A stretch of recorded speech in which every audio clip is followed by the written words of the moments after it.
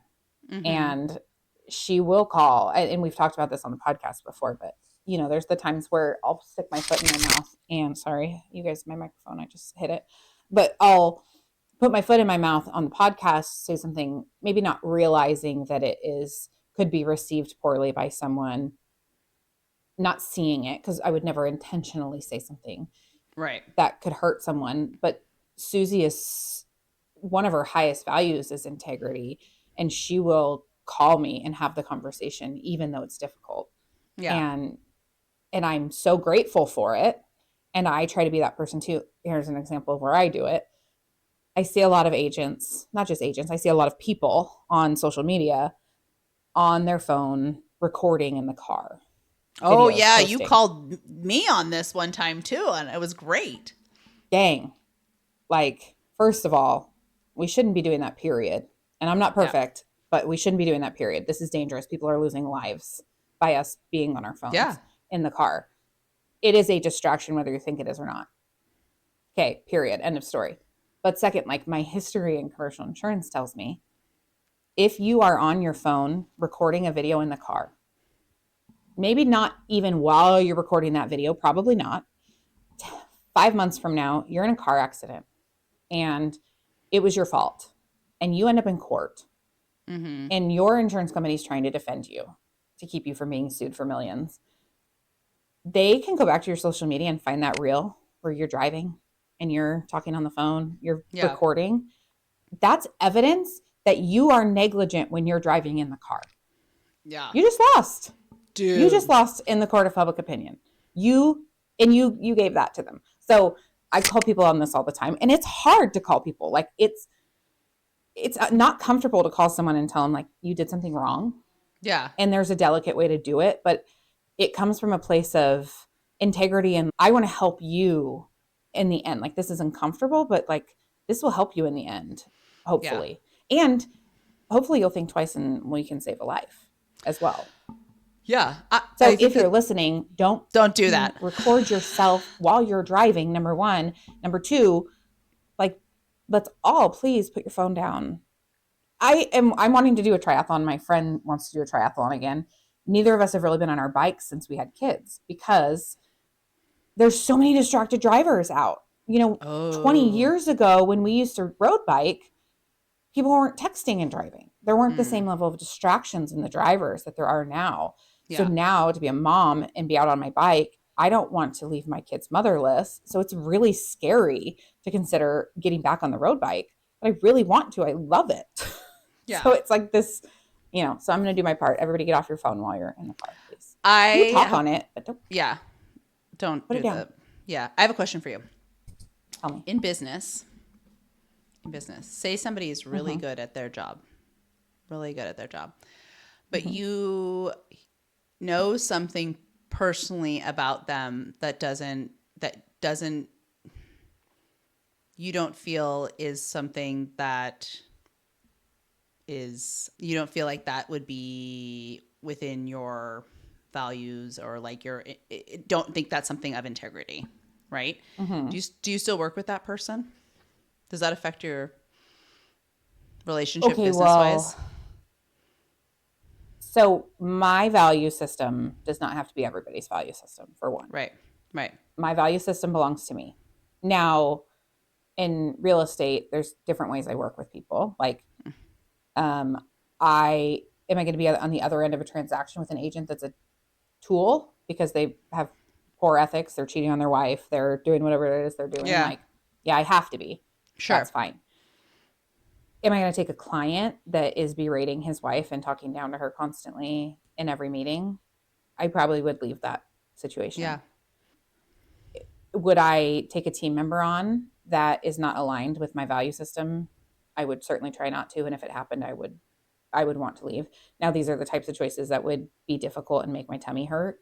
Mm-hmm. And because let's be real, we have bills to pay. We're Yeah. trying to build a business. We're trying to get to a place that allows us to have time freedom, to be the type of parents we want to be the type of spouse we want to lead the type of life we want to lead. And all of these business money decisions are what's getting us there. But if you have to go to sleep every night with a stomach ache because you are in business with someone who doesn't align with your value system, Mm-hmm. what's the trade off? It's kind of like a short term pain for long term gain. Yeah. And I think, I mean, I want to be clear, like, because listen, it is an interesting time here in November 2025 or 2024. So I want to really make the distinction about integrity and personal integrity and values. I don't know that I necessarily mean this person doesn't have the same political beliefs as me, or this person doesn't have the same religious beliefs as me, or blah, blah, blah, blah. I think I'm talking about, and maybe, to be honest, maybe, right? Like maybe some of those things intercross with integrity, right? But I just want to like, I mean, the cheating on the wife thing is a really great example, right? Like that's a really easy, tangible example. Like if you, there was an insurance agent, I don't know, I'm just pulling this like randomly. Like say there was an insurance agent who wanted your business, but you knew that he had cheated on his wife. Like, would you work with that person? Like, how much does that play? How much does personal integrity and personal action take away in a decision to work with that person business wise? This is maybe this is too a loaded question. I don't know. 50+% of the U.S. population just decided that it wasn't a factor. If we're going to go there. Yeah, that's true. And I mean, the leading reason that I made choices that I made was my integrity and what I demand of the leadership that I have a right to choose. Mm-hmm. And I lost, but that's fine. We said we were going to talk about it, but I have 3 daughters, and the rape, the misogyny, the constant infidelity, sorry, those are of higher importance to me than what allegedly might happen to my bank account. Mm-hmm. Yeah. It just, I'm sorry, but it is. And so I didn't even think this when we talked about this integrity topic, but truly, yes. So when you ask if I would work for someone, or I will put my integrity ahead of dollars and cents when put to the test. Yeah. And like, I guess I do it too with, we have the thing where we vote with our dollars. Yeah. If a company that is not in alignment with my integrity, and maybe it's not 100% of the time, like I'm not 100% perfect, but if it's something that's big to me, like this feels like women's right to choose is the biggest thing for me. I have had an abortion, people. It is not what I ever thought in a million years I would do. Right. It is the worst thing that's ever happened to me, but I needed it. And I am grateful that I was able to get it. And I cannot fathom making it difficult for women to be able to get that when they were in a position anywhere like mine, or anything. Like, who am I to tell a woman when it's okay for her to do something? It's not my fucking business. It's not my fucking body. Get the fuck out of here. I hold very strongly on this. I have lived it, and I hold very strongly on this. So if a company came outright that like, I'm going to save 20% every time I use this thing that I use every single day, but they are like out in public saying like, I'm against a woman's right to choose. All right, I'll pay 20% more every single day. I don't give a shit. I am not in alignment with you, and I have the option to vote with my dollars, and I'm going to do that because that's what's integrity to me in my value system. And like I said, you don't have to have the same value system I have. They don't have to have the same value system I have. That's the beauty of our country, and I appreciate that. And I'm proud to be an American for that reason. Yeah. But yes, my integrity is above my dollars every Yeah. day. I agree. I mean, I think, am I perfect? No. But I do think that I try to lead a life of integrity, and I try to be a good person, and I try to be a good example to my kids. And I think that that is important when you're a business owner. I think, especially as an entrepreneur, because that's kind of what we are. That is what we are, and who we talk to is like, you are your brand, and you are your business, and every decision that you make affects that business. And I just have a hard time with the idea of being able to separate those two when you are an entrepreneur or business owner. Right. I think it's different, right? Like, different or not different, I'm not sure. Like, a bigger corporation has an employee, it's slightly different, right? Like a small, like, that's slightly different because that, whatever. But I just think if we're talking to, who we think is our demographic and our audience, like, we're all business owners or entrepreneurs or executives that are leaders that are representing companies. I think that's so important. And I don't think that there is one. I'm not saying that my way is the best way, or my personal values are the way everyone has to be, but I do think that those conversations and that information is important. You know what I mean? Like, yeah, it's just, I think it just bleeds into everything. And I think one of the things we talk about with entrepreneurship is like, there's not a super separation between life, your job and life are not two separate planets. Yeah, your personal life. They're not two separate planets. There is not really a separation of quote unquote church and state there. There's just not, right? Like, and the way that I run my business does involve my personal life and my family, and I do that very intentionally. And maybe everybody doesn't do that. I know there are a lot of people that don't, but I think when we're talking about that, I think when we're talking about this with our kids and our daughters, what we're teaching them also is what we're teaching ourselves and how we're running our businesses and stuff like that. I'm in a tricky spot right now with a 10-year-old girl who is similarly, as your daughter, but like on a now different level, is trying to deal with comparison and jealousy and just wanting so much, like, material wise, like, and the conversations that I'm trying to have with her about being grateful and that being a personal value and integrity in the decisions that we're making. And shoot, man, those are hard conversations. Well, you move to an affluent area to give your children every opportunity. And that comes with a lot of keeping up with the Joneses at school, even at 10 years old. Oh my God. Yeah, absolutely. And like 40-year-olds are struggling with this concept. 50-year-olds are, I mean, there's not an adult that's not struggling with, like, I mean, I've been struggling with, I want a luxury car this time when I buy one. Yeah. Why, Cheryl? Why? Your husband is the service manager at a Honda. Just go buy a fucking Honda. Right. Why is this so hard for me? It is. It's hard, right? And I think, interestingly, and I work in, we would consider luxury real estate, right? These are really expensive homes, and they're really beautiful. And, I have a very nice house, but there are definitely times where I was like, man, I wish like, that would be a really nice house. I would like to move to that house, or I would, whatever.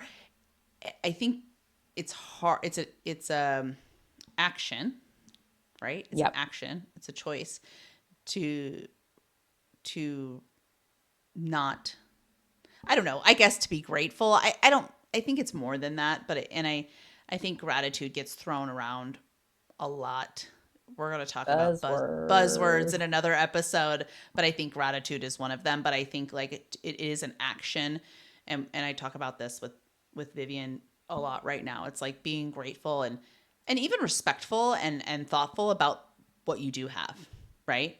And I think that is a action every single day. I'm like, oh man, I want a new car. Like probably could ride this guy out for a bit longer, but maybe I should just get a new car. Or having this conversation right now about Christmas, because we celebrate Christmas, about do we do a trip or do we do gifts?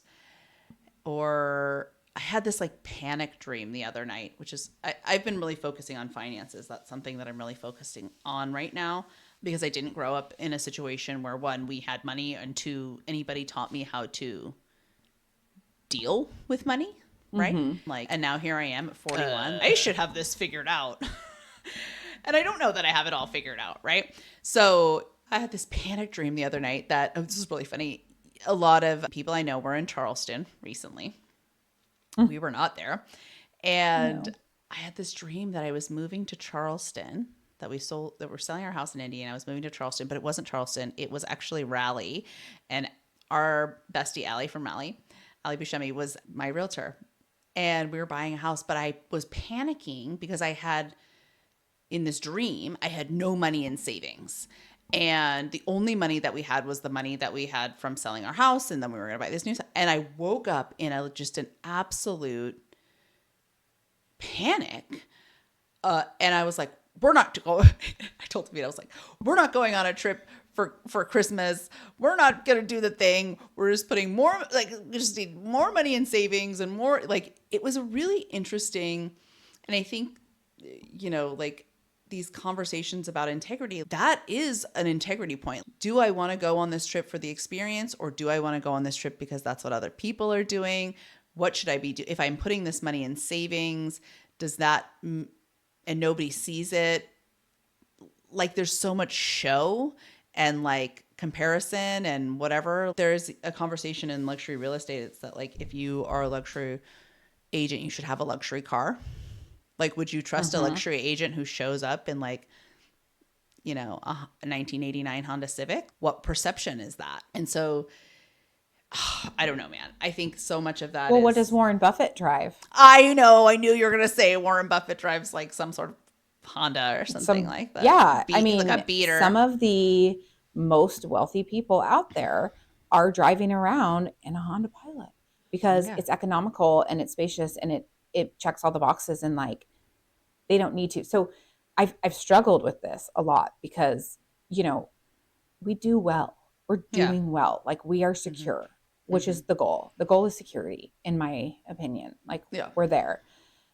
And I have had times where I feel like maybe when I'm, like, on the upper end, when I was on the upper end of, like, maybe a lower bracket, a lower finance bracket, I felt like I don't need to, like, dress a certain way or show up a certain way because I had the confidence of being, like, at the high end of this bracket. But as now, I feel like we've moved into this next bracket, but we're not at the top of this bracket. We're a little bit lower on this bracket. And it is that insecurity of, well, I'm going to show up in a Honda. I need to dress the part. I need to, it's like you do, depending on where you're falling in that bracket that you're in, or that group of, whatever the in crowd is right now. Yeah. Like, where you fall in your level of confidence or insecurity is kind of a factor.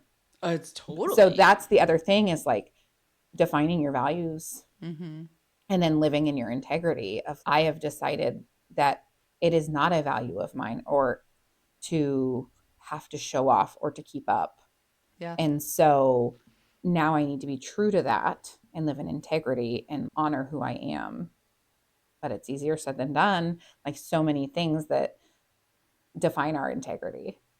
Yeah. And I also want to say, just because you have nice things does not mean you don't have integrity either. No, right? Like, we want to make sure that is very or you clear. you like a nice car, or you like that's absolutely fine. If those things bring you joy, absolutely. But let me be clear. There's nothing that a Porsche has that I need that a Honda doesn't, personally. Now, maybe somebody else, they love the size of the engine and, like, they like the way it handles the corners, and, like, that's a really important thing for them. That's not important to me. There's no reason that I need anything that a luxury car that has that a Honda doesn't. There's nothing. That doesn't mean you might not want it, though. And I might want it one fine day too. Yeah. Yeah. And one day it might make sense to do it because Well- we have enough money in the bank and like we're still secure enough to be able to do that. And if I want it, and that's fine too.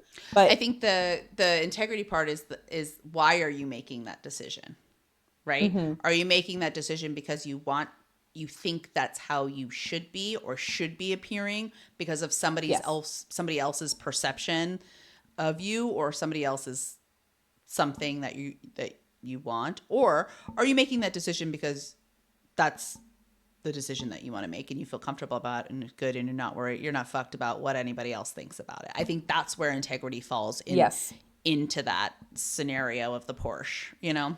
Yes. So let's talk about, I'm going to take it to a different level. Great. So one of my highest values is comfort. Like Okay. I want comfort in the clothing I'm wearing, in the home I'm living in the vehicle I'm driving. Comfort is a very high priority to me, probably because I have lived in discomfort with the inflammation and things that happen in my body. Comfort is important to me. Financial comfort, all the things. Yeah. Okay. So I wear dresses most days because those are comfortable. And under my dresses, I wear the Lulu Legging Align shorts. Yeah. They're $100 a pop, but they feel like fucking butter. And I have tried to find others that are more cost effective, that are as comfortable to wear every day. And I have not succeeded. Also, if you know some, hit that text me button and please reach out and send me a link because I'm totally open because I need a bunch of new ones. But, oh, sorry, my earpod just screwed up. So anyways, I wear those and there's so much cheaper options out there. Right. But comfort is a value to me. Is it a value or a priority? Both. Like, okay. I want to feel comfortable. I want people around me to feel comfortable. Like, it's just like I hold it in it's a very high priority. Yeah. But I think our priorities can also be our values, right? Sure. I don't know. Sure. Somebody tell me what I'm talking about. But so I spend more than other people do. It's my underwear, you guys. These Lulu Align. I'm wearing $100 underwear every day because live that life. I love that for you. I love that for me too. And it's comfort because that's an alignment. It's not because I want to show off or because no one's seen that little label on the back of my shorts. They're under my dress. You're not just like flashing everybody like, hey guys. No, I mean, occasionally I'm like, you got to feel these. Yeah, you got to feel these. These feel so good. Yeah.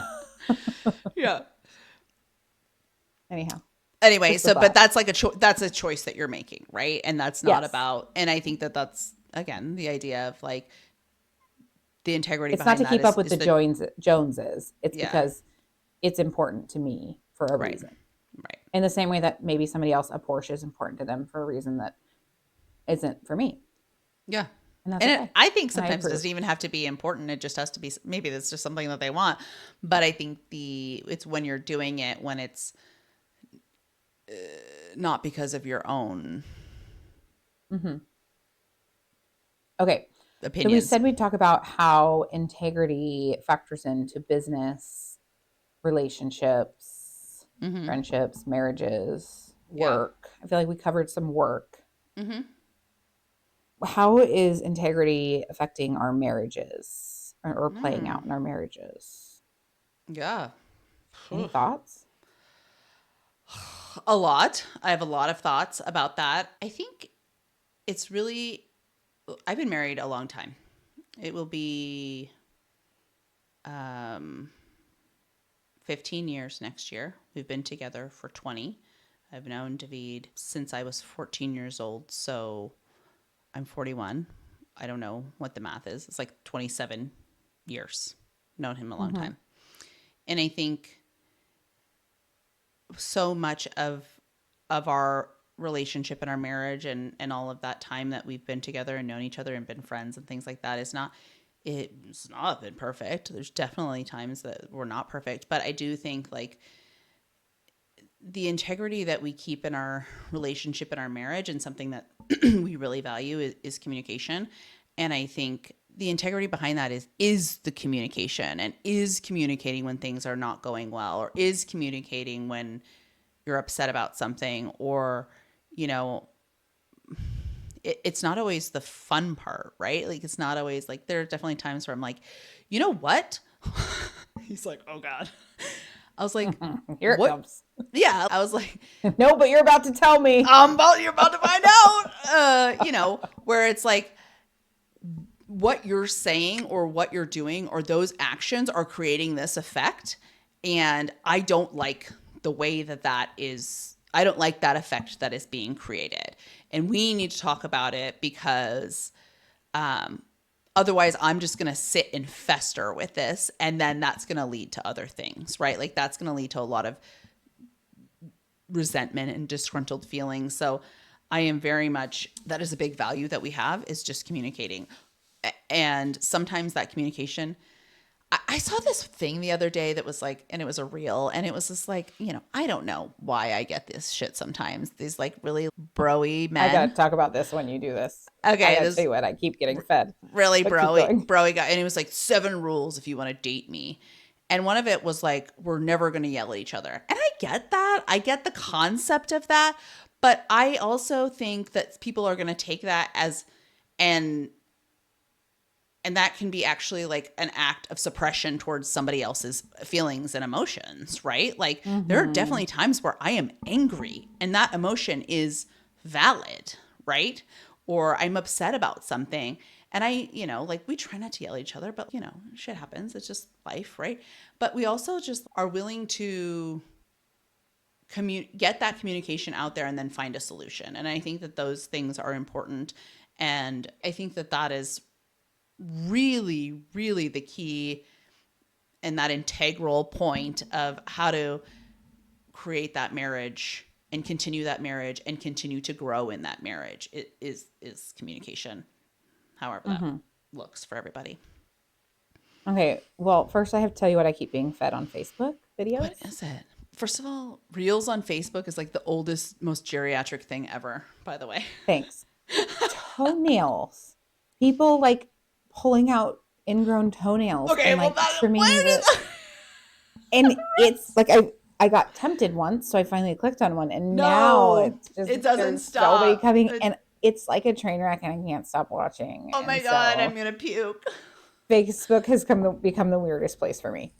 So anyhow, okay, now let's go back to the couples and like integrity. So do we have to define, and I think we're kind of like, as I'm listening to us talk, we're like really mixing values and integrity together here. And I do think that you have to be living in alignment with values to be living in integrity. So I think, that's valid.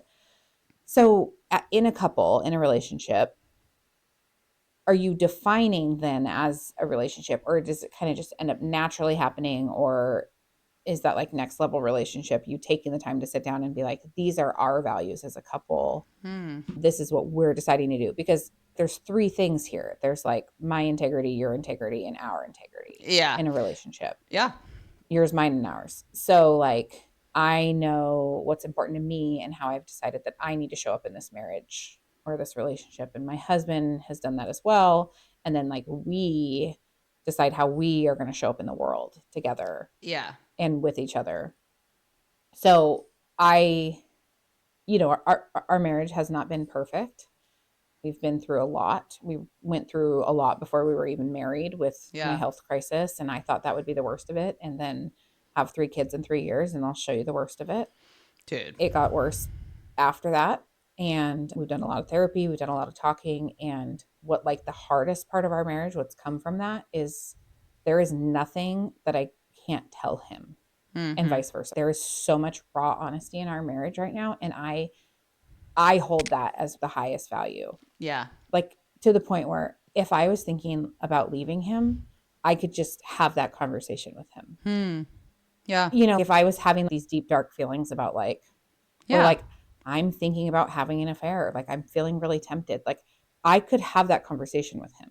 Yeah. And that is the benefit of what's come from being at rock bottom with each other, is that we have that raw ability to have these really gross, honest conversations with each other. And like, we have promised each other that, because we can't fix it. We can't get past it if one of us doesn't know what's happening in it. Right. Right. I think that's Fuck, in any man, marriage relation. is nothing I ever expected it to be. Dude. I think and with somebody like for me and David in our relationship, like we have really grown up together, Right. right? And there's so much growing. And I will tell you, I am like, when we decided that we were going to be in a relationship together or wanted to be together, and we were like, I don't know, 20 something. This was not when we were 17 dating in high school. This was like when we got back together post college, like end of my senior year of college. I actually like made us sit down and write a list of the things that we wanted in a partner and a relationship. And when I tell you that I had like 40 plus things on my list and David had 6, I was like, what? I mean, I was down You to didn't take this seriously. well, I was just like, I was so clear in my mind at that time. I remember writing down, I don't think I could be with somebody who litters. That is not in my value. Like, like I couldn't imagine driving in the car and somebody just like rolls down the window and like throws a McDonald's bag out the window or something. Like, could you imagine? No, I could not be with somebody who was like that. And so I wrote it down, and he had just 6 really big things. Like, I took it really to the extent. And my new favorite thing I say about myself is like, it was really extra. It was kind of extra, but so am I. So just deal with it.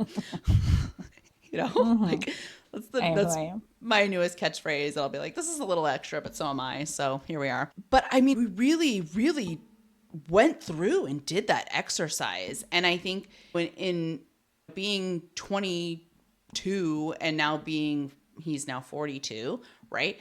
I am not. I am younger. Young lady. Like really diving into some of those things. And I do think like when you're in a relationship, and especially when you had kids, like you had 3 kids in 3 years, I had 3 kids in 4 years, 4.5 years. It's like, there are definitely times where your relationship part is not the main focus. Like your husband and wife relationship is not the main focus of your marriage. Does that make sense? Right? Like, and so much of what you're doing in those early stages of kids and everything is like just being a parent. And there's definitely times where I've said to him, I'm like, hey man, like I'm not super interested in just being your roommate, or vice versa. And I think those are important conversations to have. And I think those are conversations that you have with integrity, and you bring your personal values and you bring also your goals. I think constantly talking about your goals. I saw this again, reel, like what is my life? It's just filled with reels, but that's how it is now these days. But I saw this cool thing and I would love to do it. I just don't know how we have to figure out the time where like once a quarter, this husband and wife go out on a date and they review their goals for the year. And I love that. I would love to do that. And my Enneagram 3 Capricorn, like corner of piece of me that's still type A, loves a goal setting session. I just love it. And I want to do that. But it is creating the time and making that a priority in order to do that. So actually, as we're saying that, I think that would be one of my goals for 2025. I would like to be able to do that. As we're talking about that would be really cool. Love that. Yeah. I know, because it's like the 12 week year book. I don't know if you know that. I haven't read that, but I know I keep hearing long about it. Yeah. Yeah. The idea behind it is like you break it into quarters instead of a year, because a year is so long. This morning, Sky Michael's Happier Human coaching call, we reflected on the year. And I'm like, I can't even think what happened in January, what happened in February. Like, it's so long ago. Yeah. So yeah, like breaking it into like quarterly and then having the recap and then resetting for the next 12 weeks. Yeah. I love that. You know what? Business, personal, all of it. I'm loving the recap reels that I'm seeing right now. It's my favorite. Yeah. It's my favorite towards the end of the year when people do like a year recap and you see like just the highlights of or the low, like the mix of the year. But you know what? This is a really great time to talk about this because we are getting towards the end of the year, and I think we're all going to do our Vision to reality. Vision to reality again. But in one of our chats, or in our CMC chat today, Allie, my soul twin Allie, who is like the mirror of me in personality, although she's just so cute and fun, created a graph for herself of her like volume over the last 5 years, because she was feeling down about like not producing what she thought was quote unquote enough. And then she like made this graph, and it's like a fucking like through the roof graph. And we talk about this a lot when we're talking about goals, but it's that look back, right? Like it's that peek back. And this is a great time to do that. It's a great time to take a peek back and reflect on the things that really happened this year, because when you're so in the grind, in the everyday, in the moment, you can't really see how far you've come, right? What's the book that you always reference about? It's The Gap in the Gain. The Gap in the Gain, right? Like you're climbing Dan the Sullivan. mountain, look back, right?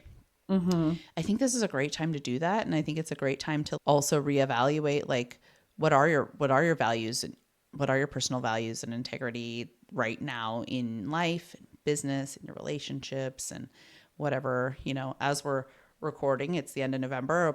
This will be released in December. So, or maybe not, I don't know, November, December. I don't know what today is. It's the 20th. By the way, if you're into astrology, apparently Pluto is leaving the cardinal signs as of yesterday, which means that like Capricorns, I think it's like, I don't know what the 4 cardinal signs is, because I don't really know that much. I only pay attention to the Capricorns, but apparently we've been through 16 years of a really hard time, which I can feel. And that tracks. Totally tracks. And now Pluto is gone, and it's supposed to be like abundance for the rest of our lives. Great. And I'm so here for it. We should go. ask Sarah Armstrong about that, to be honest. But anyway, it's a really great time to reflect. It's a really great time to, I do think values change. I think you have certain core values, but I do think your core values can change, and they do adjust as your life changes and adjusts. So maybe it's a great time to, like, if we're talking about integrity, where does that fall? And how are you putting that into your life and business with action? So yeah, I love it. Yeah, I do too. Well, guys, thanks for being here and listening to us just think all these thoughts through. Sometimes I'm like, should we reflect back on how we started and how we ended this episode? What? I think it was great. I'm sure it was great, but who knows? You guys tell us. You tell us, please. Rate and review, share with a friend, subscribe, never miss an episode. If you know someone that would be a great guest, including yourself, please reach out. Yes. We should put a plug in for that. We have a really wonderful strategic plan for our 2025 guests. And we have certain months where we're covering different topics. So if you have anybody interested in being on the show, or would like to be on the show, or you think would be a value add to a show, please message us, email us, DM us, whatever you want to do. And we'll have them apply, because we would love to know what you guys want to hear about, talk about. Love it. Yeah. All right, guys, keep doing it right. See you next week. Bye. That's a wrap. Thank you for joining us on this journey of laughter, life, and growth. And remember, you're not alone on this path to success. We're right here with you every step of the way. Please remember to hit that subscribe button so you never miss an episode. And if you found value in today's conversation, we'd be thrilled if you would leave us a review on your favorite platform. Your feedback means the world to us. And don't forget to share this podcast with your friends, family, and anyone who could use a good laugh and some practical insight into navigating the challenges and triumphs of our minds, body, soul, and business. Remember, we're doing this right.